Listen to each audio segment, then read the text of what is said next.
Hello friends. तो आज हम देखने वाले हैं टू पॉइंटर एल्गोरिदम।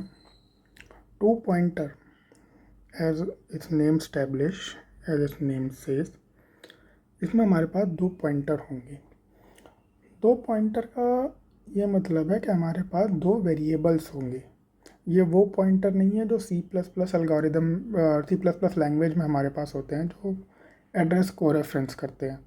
यहाँ पे दो पॉइंटर का सिंपल मतलब है कि हमारे पास एक ए वेरिएबल होगा, एक बी वेरिएबल होगा, दैट्स इट। तो नेम से कंफ्यूज नहीं होना है। अब बात करते हैं कि टू पॉइंटर एल्गोरिदम हमें चाहिए क्यों।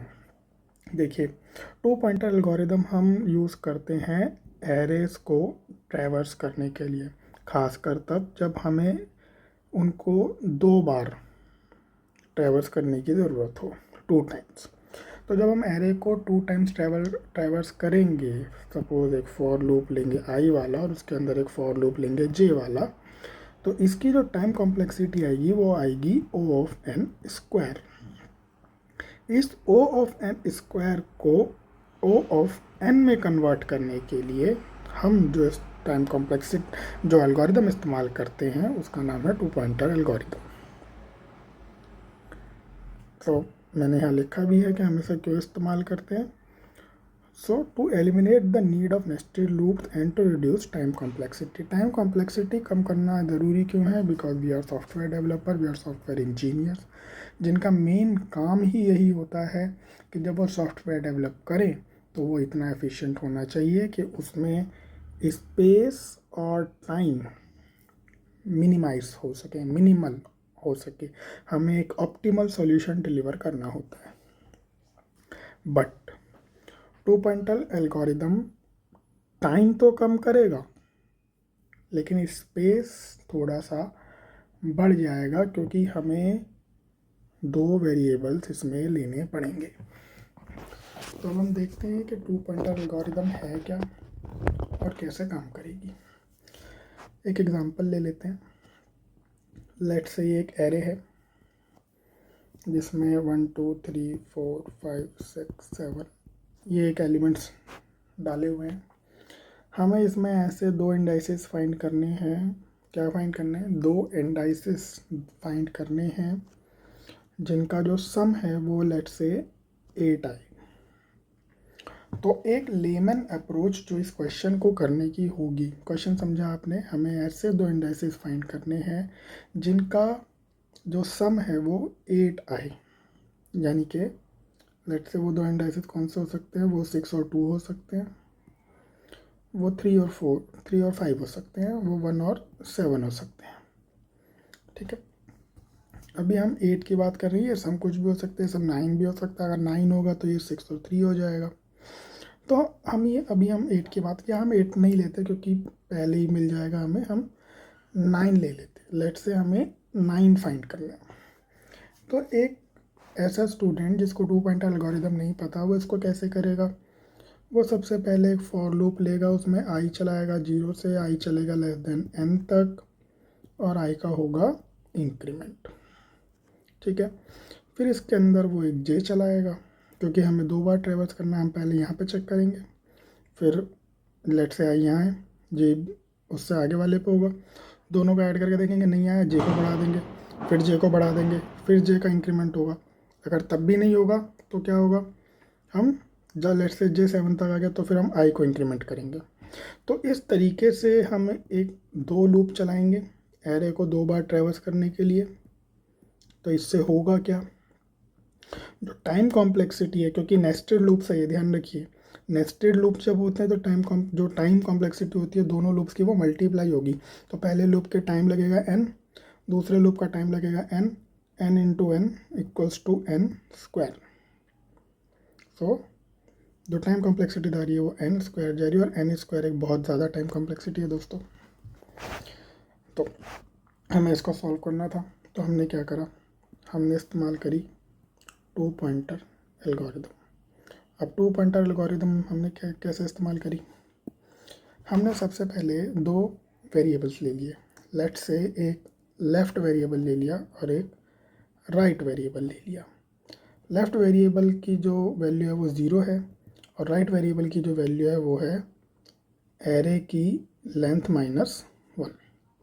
तो जब हम इसको एरे में डालेंगे तो लेफ़्ट वाला वेरिएबल जो है वो यहाँ पॉइंट करेगा और राइट वाला वेरिएबल जो है वो यहाँ पॉइंट करेगा।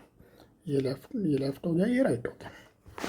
अब हमें करना क्या है, हम इन दोनों का जो सम होगा उसे जोड़ेंगे।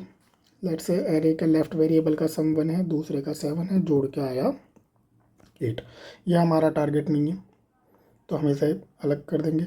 अब क्योंकि एरे सॉर्टेड है, ठीक है, एरे जो है वो सॉर्टेड है और हमारा जो सम है वो 9 है, तो हमारा जो अभी का जो टारगेट सम है वो 9 है।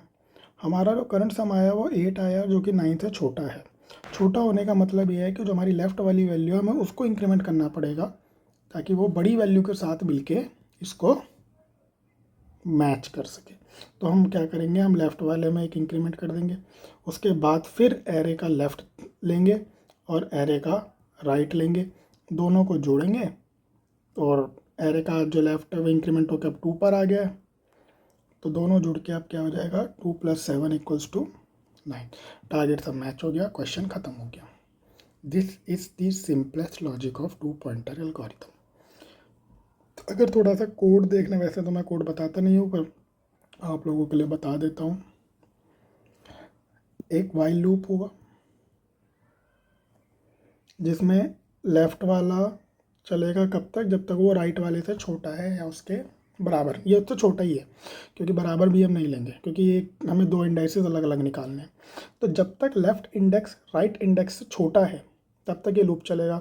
उस लूप में होगा क्या, एरे का लेफ़्ट निकालेंगे, प्लस करेंगे एरे के राइट में, इसको स्टोर करा लेंगे करंट सम में, ठीक है, और टारगेट सम में हमारा 9 ऑलरेडी स्टोर्ड है।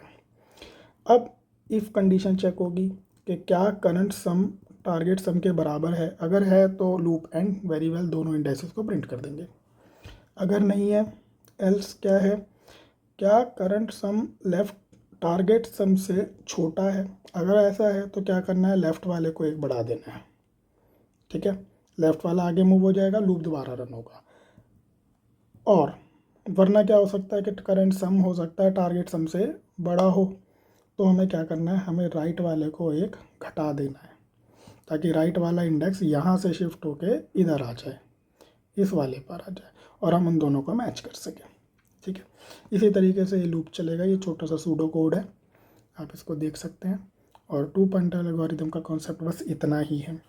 अब बात करते हैं कि 2 पॉइंटर एल्गोरिदम की लिमिटेशन क्या है और ये यूज़ कहाँ कहाँ हो सकती है।